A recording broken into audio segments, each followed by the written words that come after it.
Come on in, everybody. Yeah. It's a bad hair day. I've been outside sweating.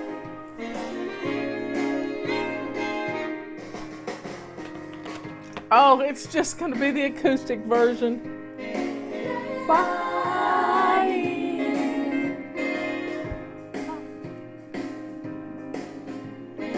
Flying. Got my list of things to do.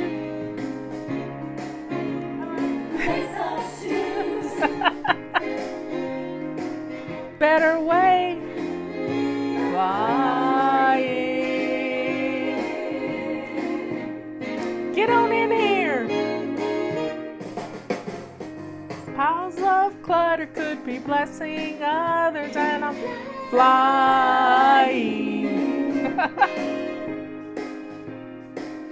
Okay, folks, that's enough of that. Anyway, I have these beautiful peonies that are blooming. I mean, absolutely gorgeous. And we're going to get some rain. I know we're going to get some rain. And the minute we get some rain, they go, they just hit the ground because they're heavy when they're loaded with water. So I put my tomato stakes around my peonies. So now they're going to stay lifted up. I love flowers. Absolutely. I used to didn't like flowers. I don't know why all of a sudden I've just grown to love things that are blooming in my yard. Right now I'm filling our pond up. It has gotten so low the frogs have not been happy. So I've been running the water in the pond for about an hour and it hasn't run over its overflow yet. So I've got it set for another 30 minutes. And while I was staking one of my big white peony, I stepped on an ant bed. Now they're not fire ants or anything, but they're carpenter ants, and they come in the house. Robert set an ant trap in his bathroom today. Every winter I buy new ant stuff, and I put it on the calendar because when it comes ant season, you can't find it. You cannot find it. So I've got plenty of ant bait. I don't like them in the house. I don't much mind them outside, but we'll see what Robert wants to do with them. It's an ant colony that is probably 8 feet long. That's right by my ponds, and I like my ponds. And they really don't bother anything except if you accidentally step on them. And then they go, they don't hurt or anything. They're happy living things doing their thing. And we should model ourselves after ants because they store up for the winter in the summertime. And we need to be doing the same thing. We need to be putting our veggies up and growing our gardens. Now, they don't grow anything, but they harvest stuff all the time. So ants are a good critter to mimic. Oh my, I'm going to sneeze.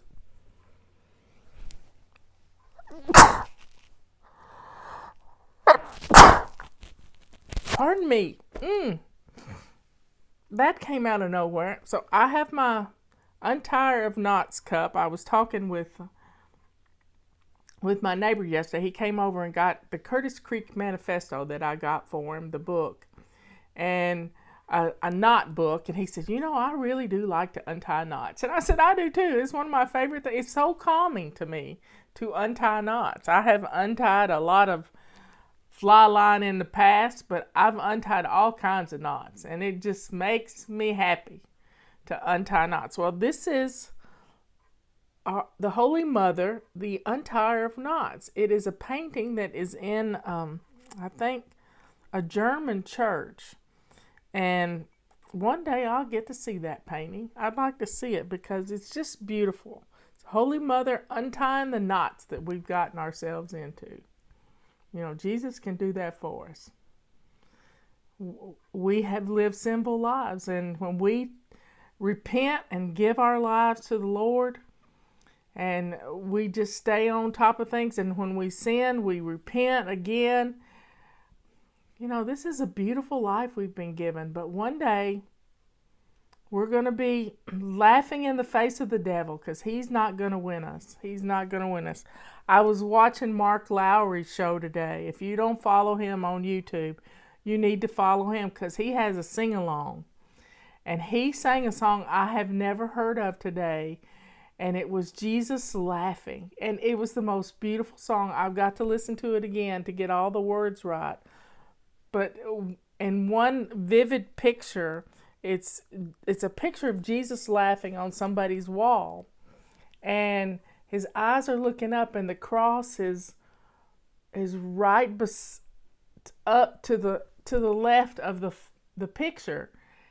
And it's like he's looking at the cross saying, you thought you were going to kill me, but you didn't. You fulfilled the prophecy, and we have defeated you.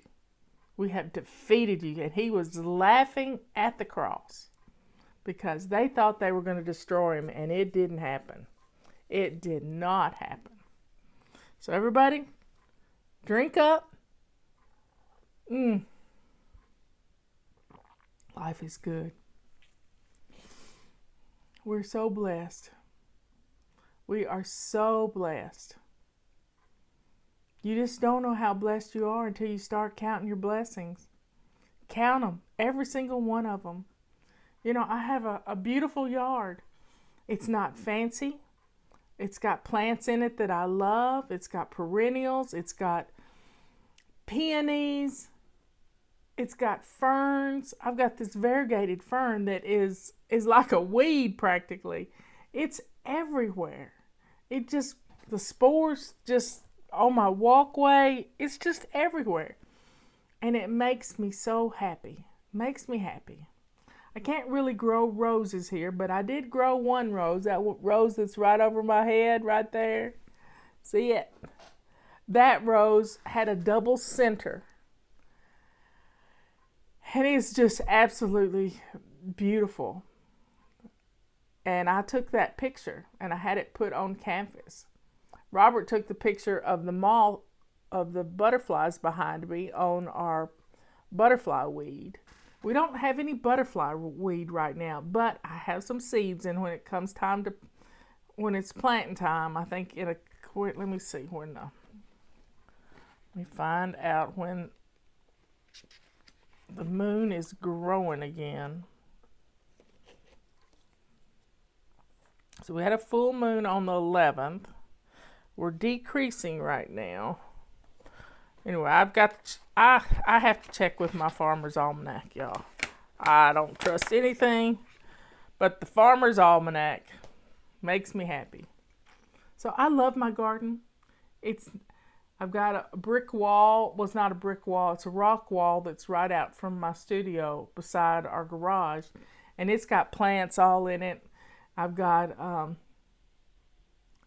some lily of the valley that I collected from my friend Marianne's house in Decatur, Georgia, when she moved up here. And we're pulling out the driveway, y'all, but I have a shovel in my truck. And she says, Marla, grab some lily of the valley. That was my mama's lily of the valley. Marianne has gone to be with the Lord, but I have her lily of the valley in my yard, and it makes me think of her every time I see it. Yeah, she was a miracle. She was a miracle. She lived about 20 years longer than she was supposed to. She had a tumor the size of a grapefruit on her liver. She did. We worked together at the music center. And we had about 12,000 members at the time, and they were powerful members. And I had people started praying for Mad Dog because Robert called her email address was Mad Cow. Mad Cow was her email address. And Robert nicknamed her Mad Cow because it was her initials or something. And Mary Ann Dilworth mad, and so he just called her Mad Cow.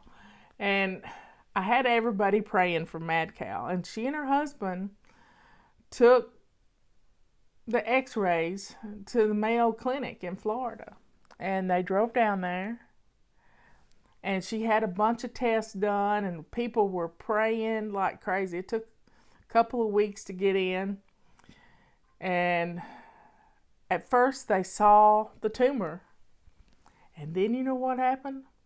I had printed out all these emails with these beautiful prayers and gave her a booklet of them. I mean, 200 pages of prayers for her. And on the way to Florida, she read those emails. She read them. And she gets down there and she goes through 3 days of tests. And then they're waiting for some results, because the doctor had seen the x-rays. And then all of a sudden, the doctor calls them at the hotel room and says, because we really didn't have cell phones back then, not many of us. And they went in and he said, I don't know what you did, but the tumor's gone. And she calls me on the phone from the doctor. She calls me on the phone and she puts the doctor on the phone with me. And he said, I don't know what you did, but she doesn't have a tumor anymore. It's gone. It is gone. And I said, it wasn't me. It was the prayers of faithful people to the Lord. And he said, well, it worked. It worked. So you got to give it to God. She passed away a couple of years ago. She passed away a couple of years ago, but she lived through her husband dying. She was just a fly fishing friend. She liked to fly fish. She really did. We used to go fishing together. She was amazing. Anyway, folks, prayers work. Prayers work. You just have to lift them up and know that they're going to work. They work. You know, I didn't know what I was going to come in here and talk about this morning or this afternoon. I had no clue. Had no clue. Marianne loved to go to Europe and travel to cathedrals. She loved it. She loved going to, and if Robert and I had ever gone, she would have been the one we went with. Because she knew everything. She knew where to go. She was funny too. She was a lot of fun. She went with me to New York City when we were going to be on the Today Show in 2002. And we went to the Metropolitan Opera together. And I wore my pearls that Robert had given me. They were long pearls, and we went to see Cinderella at the Metropolitan Opera. It was the last night of the opera. And I just remember sitting there, and it got out late, and we couldn't get, it was before Uber, we couldn't get a cab back to our hotel. And so we walked from the Metropolitan Opera to our hotel. And then she and I were up and down. We were right close to Times Square. We were up and down Times Square. There was a church across the street from our hotel. And we went there and we prayed. And we went and I called Robert from Times Square at 2 in the morning. He almost killed me because I called him at 2 in the morning. But it was the anniversary. It was Columbus Day. And it was the anniversary, the 1-year anniversary of the towers falling. At which point, there's police officers and firefighters all over the place. And it was the safest I'd ever felt in New York. It was just amazing. And she was with me. So and I bought a pair of boots. It was raining and I bought a pair of boots, and she was with me for buying those boots in Macy's. We had a good time. And then we went to the Today Show, and I got interviewed by, what's the black guy's name? I don't watch the Today Show, but anyway, he interviewed me, and he shook the feather duster at me. It's sort of in the girls' area.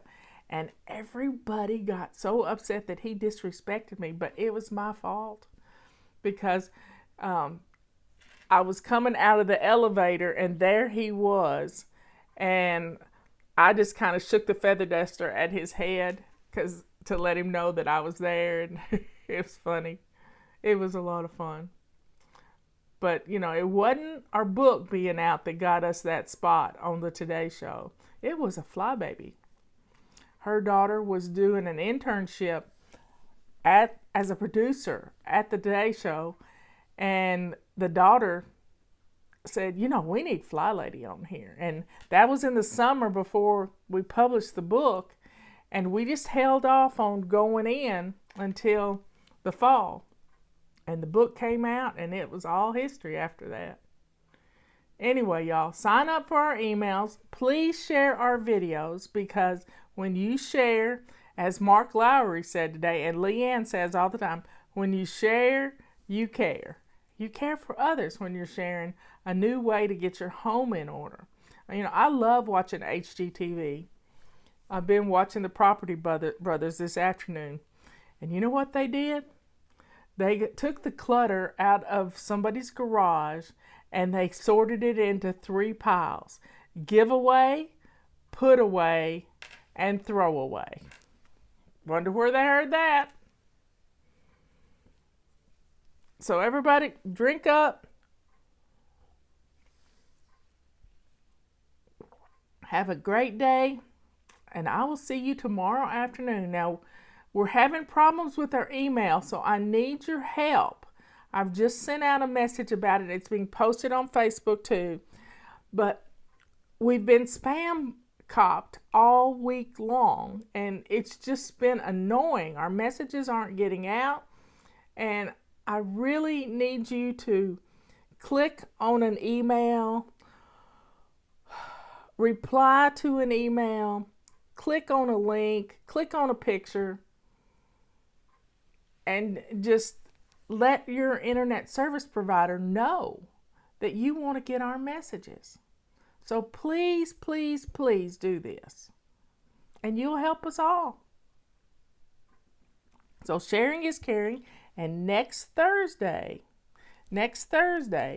Liz is going to have a name for me to tell you who won our random drawing. She's cutting out everybody's name, and if you're sharing on YouTube, write in the comments section where you shared it to, and she'll go in and collect those too.